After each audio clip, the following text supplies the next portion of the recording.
The motorcycle we're going to customize on this episode is Moto Guzzi's beautiful, torquey V9 Bobber Sport. That's a mouthful, but let's explain. The V9 is a variation of their long-running longitudinal V-twin in that the engine is set across the chassis crossways. It's got shaft drive. It's known for its torque. It's got a top speed of about 100 miles per hour, maybe 110. It's a great bike. It's a good road bike. It's solid. It's dependable. It handles well like all Moto Guzzi's. We're looking to add a bit more spice. For those of you not familiar with Moto Guzzi, they're Italy's oldest motorcycle brand, recently celebrating their 101st year in business.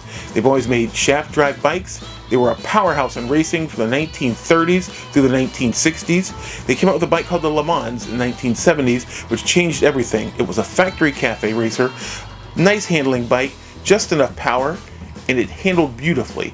It was a hallmark of Moto Guzzi design, and they've been building off of that forever. After that came the V7 Sport, which is still in production today.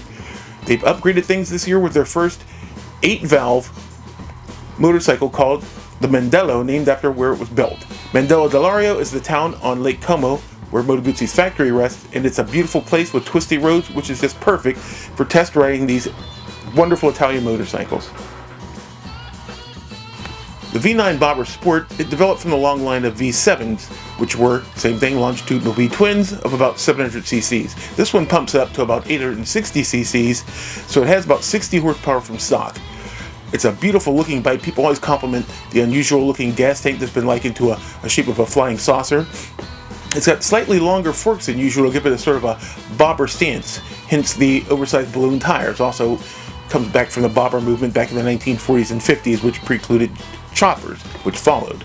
We're going to make this bike a little bit faster and lighter. We're going to take some of the heavier parts off of it, and we understand from studying on the internet and talking to different performance shops that we can actually make the bike faster by opening up the airflow through the airbox and having the ECU, the onboard computer or brain of the bike, having that what they call reflash, which basically changes the software codes inside the computer to make it produce more torque, more horsepower, and change the rev range.